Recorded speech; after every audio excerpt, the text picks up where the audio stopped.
Assalamualaikum warahmatullahi wabarakatuh. Saya Andi Elam Samsudin dari Universitas Negeri Makassar, jurusan Pendidikan Teknik Elektro, Prodi PTIK, angkatan 2012 dari kelas 01.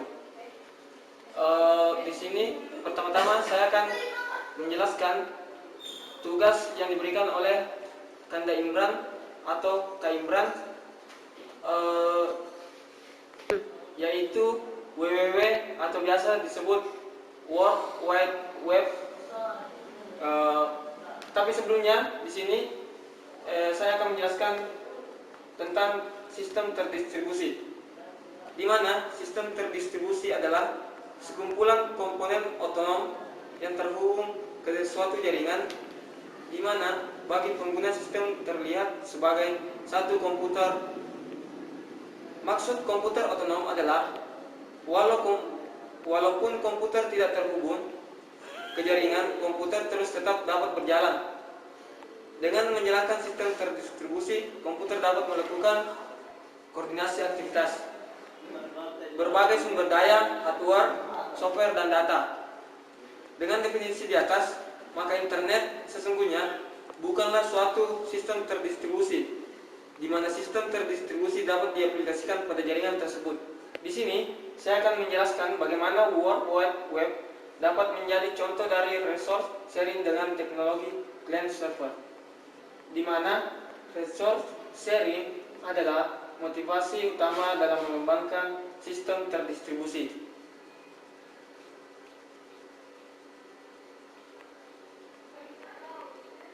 Protokol dan www atau biasa disebut World Web. Protokol adalah persetujuan tentang bagaimana komunikasi diproses antara dua node. Protokol jaringan yang paling umum digunakan sekarang ini adalah protokol berbasis IP atau Internet Protocol. Protokol yang mendukung www ini adalah yang pertama, protokol TCP atau IP. Protokol TCP atau IP memberikan dukungan jaringan yang menghubungkan seluruh tempat dan host, serta mengikuti aturan standar tentang bagaimana komputer-komputer berkomunikasi dan bagaimana jaringan-jaringan diinterkoneksikan. Protokol TCP atau IP mengikuti model konsep 4 layer yang dikenal sebagai model Department of Defense atau DoD. Aplikasi, transport, internet, dan network. Kedua, protokol multimedia dan QoS. Pada sistem multimedia terdistribusi dibutuhkan protokol jaringan yang mengaturnya. Jaringan komputer adalah seperangkat komputer otonom yang secara eksplisit terlihat atau secara eksplisit teralamati dan terhubung satu sama lain. Selanjutnya tipe jaringan komputer. Yang pertama itu Local Area Network atau biasa disebut LAN, di mana Local Area Network atau LAN ini adalah jaringan kecepatan tinggi pada suatu lingkungan lokal tertentu. Yang selanjutnya Metropolitan Area Network atau MEN. Metropolitan Area Network atau MEN di sini biasa juga disebut jaringan kecepatan tinggi untuk node yang terdistribusi dalam jarak jauh atau biasanya untuk satu kota atau suatu daerah besar. Yang ketiga, Wide Area Network atau biasa disebut WAN. Wide Area Network atau WAN biasa juga komunikasi untuk jarak jauh. Contohnya itu internet, ya itu internet aja. Wireless network, peralatan end user untuk mengakses jaringan dengan menggunakan transmisi radio pendek atau sedang. Selanjutnya saya akan menjelaskan yaitu Hypertext Transfer Protocol atau HTTP. Di sini HTTP adalah protokol yang digunakan untuk mentransfer dokumen dalam World Wide Web atau WWW. Protokol ini adalah protokol ringan, tidak berstatus dan generik yang dapat dipergunakan sebagai macam tipe dokumen. Protokol ini adalah protokol ringan, tidak berstatus dan generik, dan dapat dipergunakan sebagai macam tipe dokumen. World Wide Web dapat menjadi contoh dari resource sharing dengan teknologi client server, karena World Wide Web atau WWW merupakan bagian dari internet yang menyediakan berbagai jenis resource yang dapat ditampilkan oleh pengguna.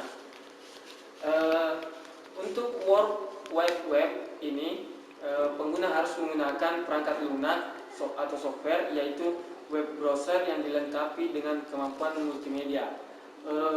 Misalnya itu Internet Explorer, Netscape, dan sebagainya.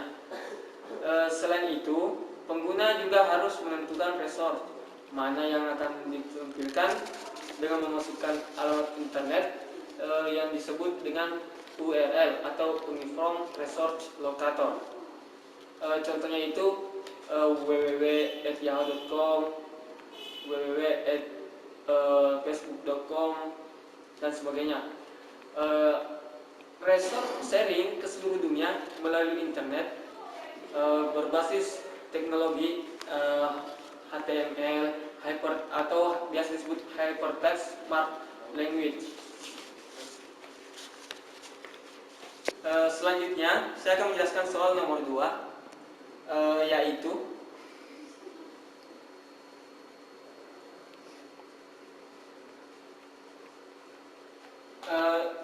jelaskan referensi yang digunakan. Salah satunya adalah code 01.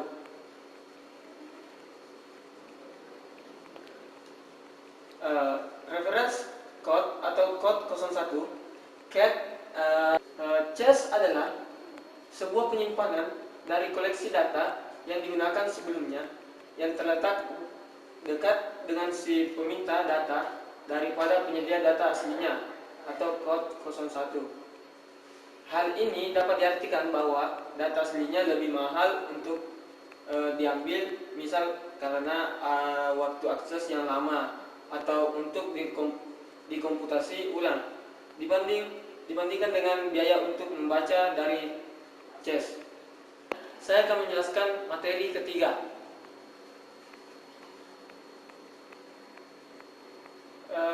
yaitu jelaskan protokol yang mendukung WWW. Protokol yang mendukung WWW yaitu protokol dapat disebut bahasa komunikasi antar komputer dalam jaringan. Di bawah ini macam-macam protokol. Yang pertama NetBEUI. Saya akan menjelaskan NetBEUI itu singkat saja. NetBEUI itu merupakan protokol yang banyak digunakan dalam jaringan lokal berbasis SO Windows. Protokol ini sangat baik dan cepat bersharing data, namun protokol ini tidak dapat di routing. Yang kedua itu APX dan SPX atau Internet Network Packet Exchange atau Sequence Packet Exchange, di mana protokol ini hampir sama bahkan mirip dengan NetBEUI. Hanya dapat perbedaannya saja, yaitu protokol ini dapat di routing, jadi dapat memungkinkan terjadinya mem. Yang ketiga itu protokol yang dikembangkan oleh OSI. Protokol yang dikembangkan oleh OSI ini, protokol ini sudah digunakan oleh beberapa institusi.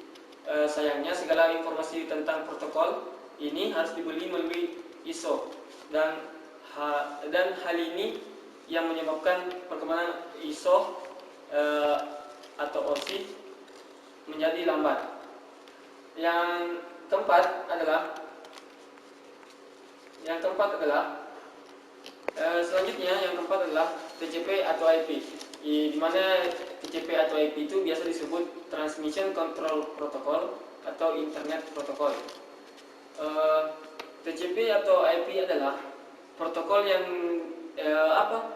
biasa digunakan di jaringan global karena memiliki sistem pengalaman yang baik, bagus, dan memiliki sistem pengecekan data. Saat ini terdapat dua versi TCP atau IP yang berbeda dalam sistem penomoran, yaitu IP V4 atau 32 bit dan IP V6 atau 128 bit. Berdasarkan kriteria jaringan komputer dibedakan menjadi 4, yaitu yang pertama berdasarkan distribusi sumber informasi atau data. Berdasarkan distribusi sumber informasi data terbagi lagi, yaitu jaringan terpusat. Jaringan ini terdiri dari komputer klien dan server, yang mana komputer klien yang berfungsi sebagai perantara untuk mengakses sumber informasi atau data yang berasal dari suatu komputer server. Dan selanjutnya jaringan terdistribusi. Jaringan terdistribusi itu merupakan perpaduan beberapa jaringan terpusat sehingga terdapat beberapa komputer server yang saling berhubungan dengan klien membentuk sistem jaringan tertentu. Selanjutnya yang kedua yaitu berdasarkan jangkauan geografis dibedakan menjadi dua. Yang pertama itu jaringan LAN. Di sini jaringan LAN merupakan jaringan yang menghubungkan dua komputer atau lebih dalam cakupan seperti laboratorium, kantor, serta dalam satu warnet. Dan selanjutnya yaitu jaringan MAN. Jaringan MAN itu merupakan jaringan yang mencakup satu kota besar beserta daerah setempat. Contohnya itu seperti jaringan telepon lokal, sistem telepon seluler, serta jaringan relay beberapa ISP internet. Yang ketiga itu jaringan WAN, di mana jaringan WAN ini merupakan jaringan yang cakupan seluruh dunia. Contohnya jaringan PT Telkom, PT Indosat, PT Telkomsel, serta jaringan GSM seluruh seperti Satelindo, dan masih banyak lagi. Yang ketiga itu berdasarkan peranan dan berhubungan tiap komputer dalam proses data. Jaringan pertama itu jaringan client server. Pada jaringan ini terdapat satu atau beberapa komputer server dan komputer client. Komputer yang akan menjadi komputer server maupun menjadi komputer client dapat diubah-ubah melalui software jaringan pada protokolnya. Komputer client sebagai perantara untuk dapat mengakses data pada komputer server, sedangkan komputer server menyediakan informasi diperlukan oleh komputer client. Yang selanjutnya itu jaringan peer-to-peer, di mana jaringan peer-to-peer ini, pada jaringan ini tidak ada komputer client maupun komputer server, karena semua komputer dapat melakukan pengiriman atau penerimaan, sehingga semua komputer berfungsi sebagai client sekaligus sebagai server. Yang keempat itu berdasarkan media transmisi data, di mana media transmisi data ini terbagi. Yang pertama yaitu jaringan berkabel atau wire network. Pada jaringan ini untuk menghubungkan satu komputer dengan komputer lain diperlukan penghubung beberapa kabel jaringan. Kabel jaringan berfungsi, di mana kabel jaringan ini berfungsi dalam mengirim informasi dalam bentuk sinyal listrikan terkomputer jaringan. Ya, selanjutnya jaringan nirkabel atau ya biasa disebut wireless network. Di sini merupakan jaringan dengan medium berupa gelombang elektromagnetik.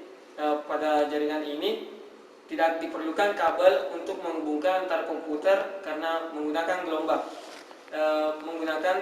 Maksud saya menggunakan gelombang elektromagnetik yang akan mengirimkan sinyal informasi antar komputer jaringan. Itulah yang sempat saya sampaikan. Mungkin ada kata-kata yang tidak saya demikianlah presentasi saya. Mohon kurang lebihnya mohon dimaafkan. Taufiq wal hidayah. Wassalamualaikum warahmatullahi wabarakatuh.